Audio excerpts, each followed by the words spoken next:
এরশাদ লাফাঙ্গে আসার পরে সেটা হলো 28, আর হাসিনা লম্পট আসা যাওয়ার পরে হলো 26। আমেরিকান থেকে এসে সংস্কার করতেছে, এগুলি তো আমাদের সাথে ফান করতেছে, এগুলি সংস্কার না।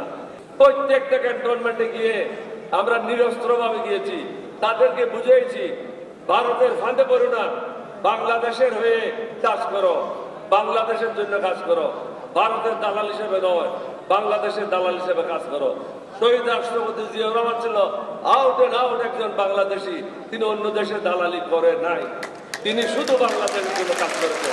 বাংলাদেশের মানুষ কিভাবে চাকরি পাবে সেটা তিনি করেছে। শিল্প বিপ্লব তার সময় হয়েছে, কৃষি বিপ্লব বলেন, খাল খনন বলেন, অশিক্ষিত লোকদের শিক্ষা করেন, টেকনিক্যাল বলেন, এবং বিদেশে যাওয়ার জন্য রাস্তা খুলে দিল, সবাইকে বলে দিল পাসপোর্ট করো, যে যেদিকে পারো ছুটে যাও, বিদেশে যাইতে থাকো, দেশের জন্য আয় করো। তাদের সিদ্দিকী এবং আওয়ামী লীগের অনেক লোকেরা বাংলাদেশ ক্রস করে তারা ভারতে আশ্রয় নিয়ে ময়মনসিংহ থেকে আগাগোড়া পর্যন্ত যুদ্ধ শুরু করলো। তখন মোরারজি দেশাই ক্ষমতায় ছিল। এখানে একজন বক্তা বলে গেছিলেন অন্য কারো কথা, ইন্দিরা গান্ধী না, মোরারজি দেশাই।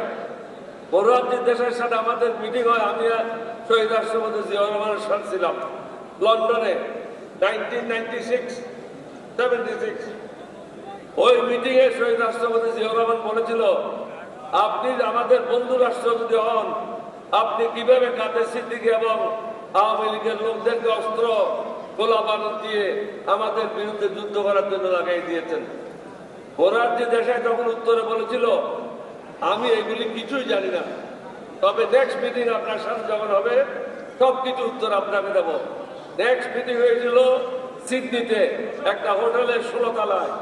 শহীদ রাষ্ট্রপতি জিয়াউর রহমান ওই 16 তলায় অবস্থান করছিল, আমি পাশের রুমে ছিলাম। ওখানে প্রথম প্রশ্নটা জিজ্ঞাসা করা হয়েছিল, আপনি তো কথা দিয়েছিলেন, কি করলেন কাদের সিদ্দিকী সম্বন্ধে?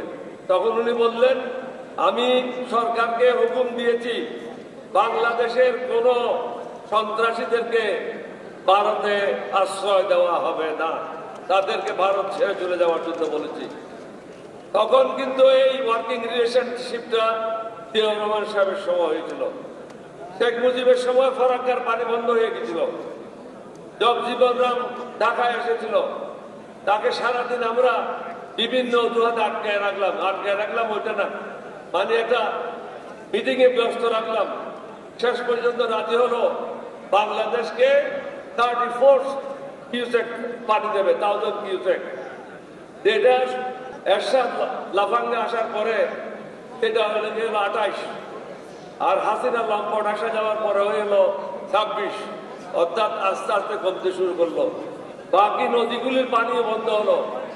আমাদের শহীদ রাষ্ট্রপতি জিয়াউর রহমানের পক্ষ থেকে পরিষ্কার বক্তব্য ছিল, আপনাদেরও পানি নেই, আমাদেরও পানি নেই, কিন্তু নেপালে জলাধার সৃষ্টি করে আপনারাও পানি নিতে পারেন, বাংলাদেশকেও পানি দিতে পারেন, এবং পুরো উপমহাদেশের জন্য বিদ্যুৎ করতে পারেন। শহীদ রাষ্ট্রপতি জিয়াউর রহমান সেই লক্ষ্যে সার্ক গঠন করেছিল, যেটা ভারত অকার্যকর করে দিয়েছে। তারপর জিয়াউর রহমান কি করলো, অনেকগুলি কর্মসূচি হাতে নিল, খাদ্য দ্বিগুণ করো, যা পানি ছিল 5 টাইমস মোর, কিন্তু আমরা 5 টাইমসের কথা বলি নাই। জিয়াউর রহমান সাহেব শুধু বলেছিল ডবল করো, মৎস্য উৎপাদন করো, এবং অশিক্ষিত লোকদেরকে শিক্ষা দান করো। মাদ্রাসায় শুধু আরবি পড়াইতো বা হাদিস পড়াইতো, ওখানে স্কুলের সিলেবাসগুলি প্রবর্তন করা হলো, তাহলে মাদ্রাসা ছেলেদের পক্ষে ইউনিভার্সিটিতে এসে ভর্তি হতে পারতো। অনেকগুলি আজকে যে সংস্কার করতেছে, আমেরিকান থেকে এসে সংস্কার করতেছে, এগুলি তো আমাদের সাথে ফান করতেছে, এগুলি সংস্কার না, এইগুলি ছিল সত্যকারের সংস্কার। এবং বাংলাদেশে গার্মেন্ট সৃষ্টি করেছিল কে? শহীদ রাষ্ট্রপতি জিয়াউর রহমান। কোত্থেকে দেখে আসলো? শ্রীলঙ্কাতে দেখে আসলো, রোমানিয়াতে দেখে আসলো, তারপর উনি বাংলাদেশে এটা শুরু করে দিল। খবরের কাগজ, নিখাত, নির্ভীক, নিরপেক্ষ।